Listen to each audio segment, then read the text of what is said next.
So, herausspaziert. Hallo und herzlich willkommen in Truro. Wir sind Leonhard und Marcel Engel und wir würden euch gerne unser Gutshaus von 1864 zeigen. Ja, auch von mir herzlich willkommen. Kommt rein.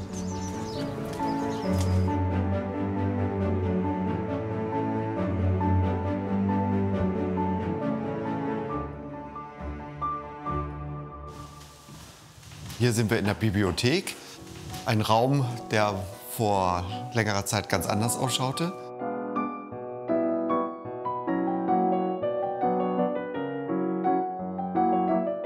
Es wirkte sehr dunkel hier drin, die Decke war abgehangen, Fenster war gar nicht vorhanden. Ich hatte am Anfang gar keine Fantasie. Ich habe gedacht, so jetzt kommt die Dachrinne ran und ein großer Zaun drumherum und dann wird es einmal entmüllt. Und nach einem Vierteljahr hat man das Haus dann auch so weit, dass man sagen konnte, es atmet. Und auf einmal haben die Räume auch wieder einen ganz eigenen Charme bekommen, auch wenn sie runtergekommen waren. Aber es hat wieder so ein bisschen gelebt. Es atmet, der Satz kommt von mir, Leo, den hast du mir jetzt gerade geklaut. Ups. Ja, naja, passiert. Das ist Mani und das ist der kleine Anton.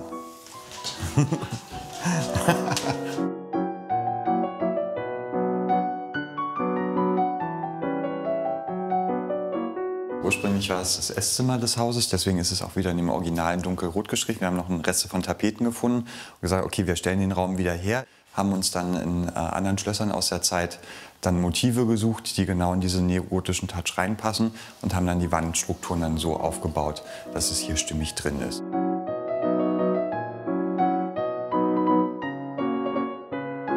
Die Bibliothek, die haben wir von einem guten Freund von uns bekommen. Die haben auch ein Gutshaus und die haben diese Archivschränke, sind das eigentlich aus dem Kopenhagener Rathaus bei Bruno und Rasmus ersteigert.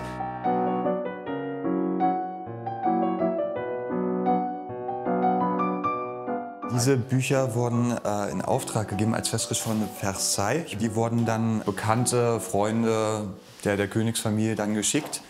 Man könnte für solche Bücher auch Vermögen ausgeben, aber wir wären ja nicht wir, wenn wir sie dann nicht doch günstig kaufen würden. Wir schauen bei alledem, was wir hier haben, es ist ja eine ganze Menge, aber so, dass die Preise immer stimmen.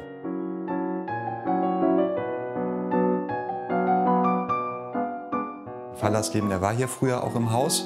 Der war in Mecklenburg, direkt ein Dorf weiter und war hier auch öfter bei den Gutsherren zu Besuch. Und dann haben wir gesagt, der Alte, den können wir auch mal an der Wand malen. Was hier auch noch ein sehr schönes Detail ist, ist diese Ecktür. Das hat ja, schon Schinkel in der Bauakademie gelehrt und seine Schüler Heinrich Thormann hat es übernommen. Und dieses Konzept über diese Ecke gezogen, findet sich hier gespiegelt im Saal auch wieder. Das zeigen wir euch jetzt mal. Da haben wir das nämlich genau jetzt in einer Flucht von hinten hier durch mit dem großen Blick in den Park.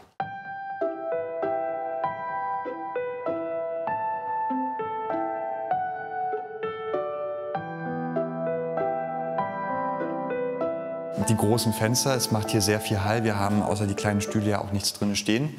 Und das ist für die Musiker natürlich immer sehr dankbar, sich dahin hinzustellen. Es hat dann fast was vom Theaterportal, einfach nach vorne raus zu singen.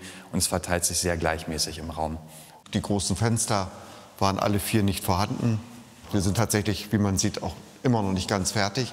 Aber es sind jetzt tatsächlich nur noch die Stuckarbeiten. Es finden ja auch tatsächlich schon Konzerte hier statt. Ich sitze meistens immer in der letzten Reihe. Ich lasse den anderen immer gerne den Vortritt. Aber es ist tatsächlich so, dass ich auch manchmal denke, oh Gott, was hast du hier bloß draus gemacht? Oder was war das für ein weiter Weg hierher? Und durch die Musik kommt tatsächlich leicht was Emotionales dann hoch. Das muss ich natürlich schon sagen.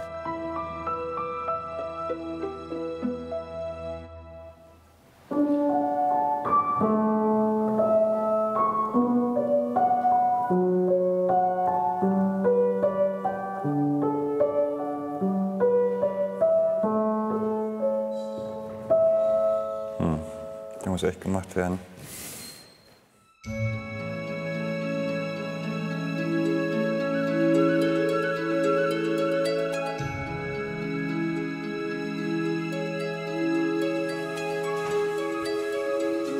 Das ist unser Zeltzimmer.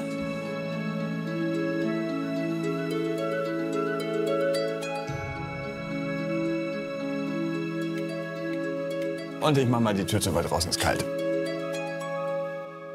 In Potsdam gibt es ein Schloss, das heißt Charlottenhof. Und da gibt es auch ein Zeltzimmer. Die haben nur eine Tapete gehabt. Und wir haben jetzt Stoff gemacht. Also wir haben es eigentlich jetzt veredelt, wenn man so will.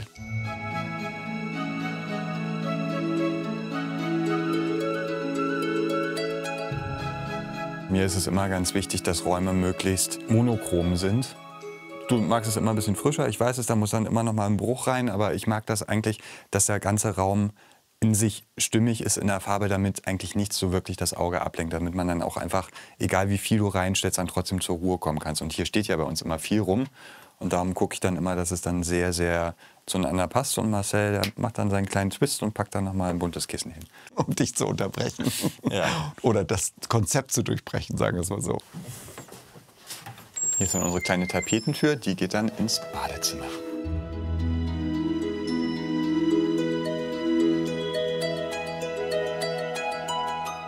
Unschwer zu erkennen, monochrom, monochrom, monochrom, Wandfarbe zu den Fliesen passend. Hier habe ich dann auch nicht reingefuscht mit irgendwelchen bunten Sachen, sondern hier sind wir schön stilgetreu so geblieben. Ja, das einzige Bunt ist an der Decke. Das sollte dann ja auch das kleine Highlight dieses Raums werden.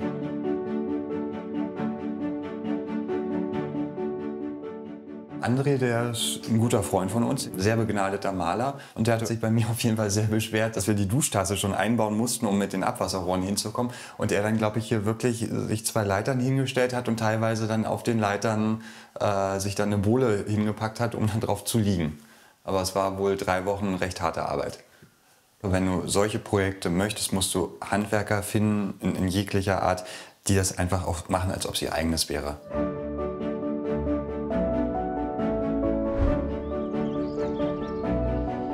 Das Haus, das steht auf einer Grundfläche von 450 Quadratmetern, eingebettet in einen kleinen Landschaftspark mit 1 Hektar Größe. Da haben wir einen schönen alten Baubestand drauf, unser Palmenhaus, ein kleines Saunahäuschen. Dein Kräutergarten. So ist es eigentlich ein Gutshaus mittelgroßer Größe mit einem mittelgroßen Park.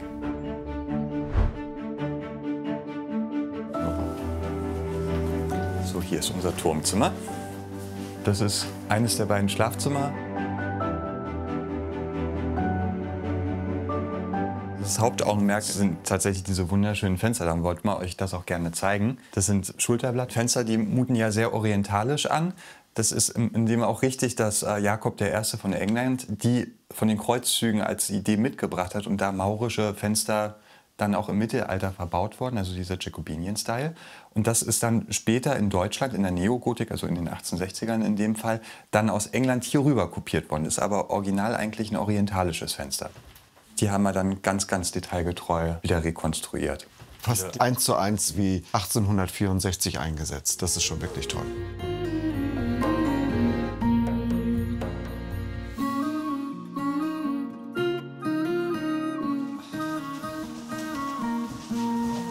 Hier sind wir in unserem schönen Apartment, was wir alles so schön im Louis XVI-Stil eingerichtet haben.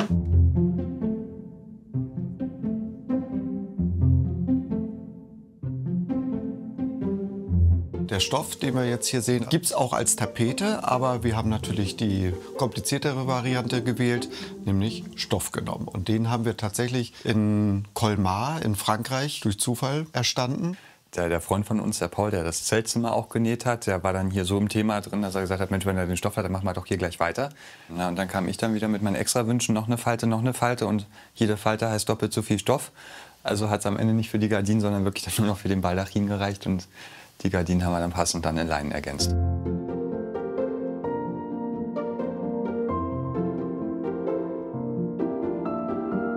Auf modernen Komfort muss man natürlich hier nicht verzichten. Und so. Wir haben etwas ganz Schönes, Verstecktes natürlich auch.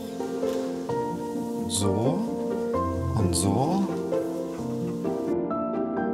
Das sind alte Türen, die haben wir sozusagen umfunktioniert. Was natürlich hier ganz schön ist, man kann auch gut auf den Fernseher verzichten und dann lieber dem anderen beim Baden zugucken.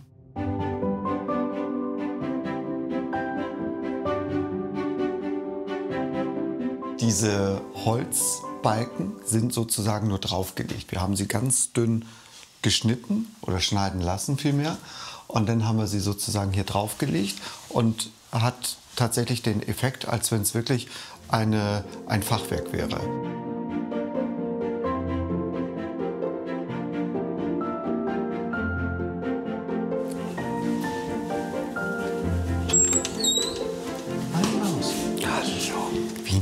denn da, Frau Sonnenschein?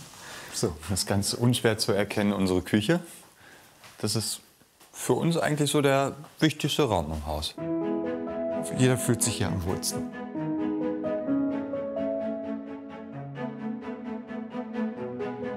Da, wo jetzt tatsächlich heute der Hund liegt, das war jetzt eigentlich eher für uns bestimmt. Als wir das hier reingestellt haben, war Mani in etwa so groß und da ging sie wunderbar mit auf den Schoß und da konnte man liegen, noch ein Buch lesen und den Hund dann einfach dann auf dem Schoß haben und mittlerweile, wenn man sich da drauf legt, dann kommt da jemand und drängelt einen dann runter. Kriegst du einen Tritt. Ja.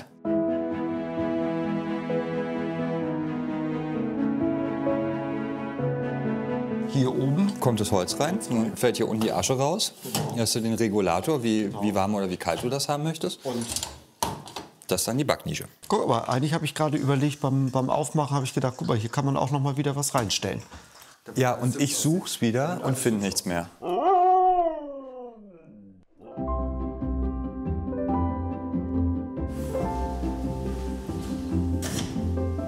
Das ist unser Esszimmer.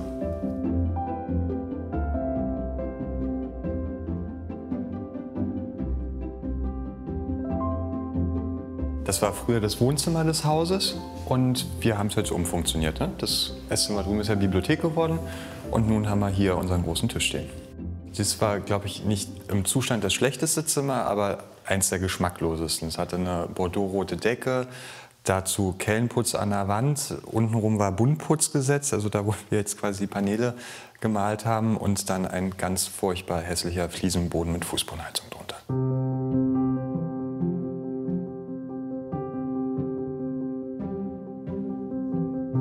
Und dann haben wir natürlich auch noch ein schönes Bild hier von unseren Vorbesitzern. Und das ist der Erbauer. Von dem Urenkel haben wir letztes Jahr noch eine tolle Silberschale geschenkt bekommen. Das ist eines der wirklich wenigen Dinge, die nach dem Krieg quasi gerettet werden konnten. Die wurde im Park vergraben. Und so ist wirklich das eine Stück Original hier wieder gelandet. Man hat ja 1945 tatsächlich Dinge, die wertvoll waren, natürlich versteckt oder vergraben, in dem Fall ganz häufig in den darum liegenden Park. Und somit ist es natürlich besonders schön, dass das auch tatsächlich irgendwie gerettet wurde. Und hier in diesem Haus als einziges Stück, ne, ist es doch so, wieder sein darf. Das ist unser kleines Winterwohnzimmer. Natürlich muss ein Winterwohnzimmer klein sein, weil es ist ja kalt und somit kriegt man den Raum natürlich schneller warm als andere Räume. Früher war es nach Erzählungen im türkischen Stil gestaltet.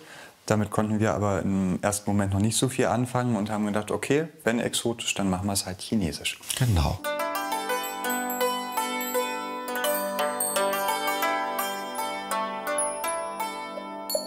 Gott sei Dank, Leo, weißt du ja auch, dass es nicht dazu gekommen ist, dass du hier mir mal so ein Detail eingebaut hast, ne? Aus einem China-Restaurant. Ich Ne? kann mich nicht dran erinnern. Das ganze Holzteil hat nach China-Restaurant gerochen, also wie nach Ente süß-sauer. Und Leo hat das irgendwie in einem China-Restaurant, glaube ich, mal entdeckt, ne? Und hast es einfach mitgenommen. Ich weiß nicht, wovon du redest. Aber ich bin ja gut in solchen Sachen zum Entsorgen. Deswegen flog das hier auch ganz schnell wieder aus dem Fenster raus. Letztendlich bei diesem großen Haus nutzen ja eigentlich nur wirklich 3 Räume. Unsere Küche, wir haben unser Schlafzimmer und wir haben unser Bad. Das hat mein Vater schon damals gesagt, Leo, was willst du denn mit so einem großen Haus? Du kannst doch eh nur auf einem Stuhl zur gleichen Zeit sitzen. Da dachte ich, boah, der Alte wieder mit seinen Sprüchen. Aber am Ende recht hat er gehabt. Wenn man wenig hat, möchte man gerne viel haben. Und wenn man viel hat, merkt man, dass man wenig braucht. Gott sei Dank gibt es viele Menschen, die gerne hierher kommen, die woanders in diesen Räumen sich wohlfühlen und sie auch nutzen, weil wir selber würden es gar nicht nutzen. So, und das war die Roomtour durch unser Gutshaus. Wenn ihr noch mehr spannende Häuser oder Wohnungen sehen wollt, abonniert den Kanal oder schaut hier rein. Schön, dass ihr hier wart. Tschüss. Tschüss, mach's gut.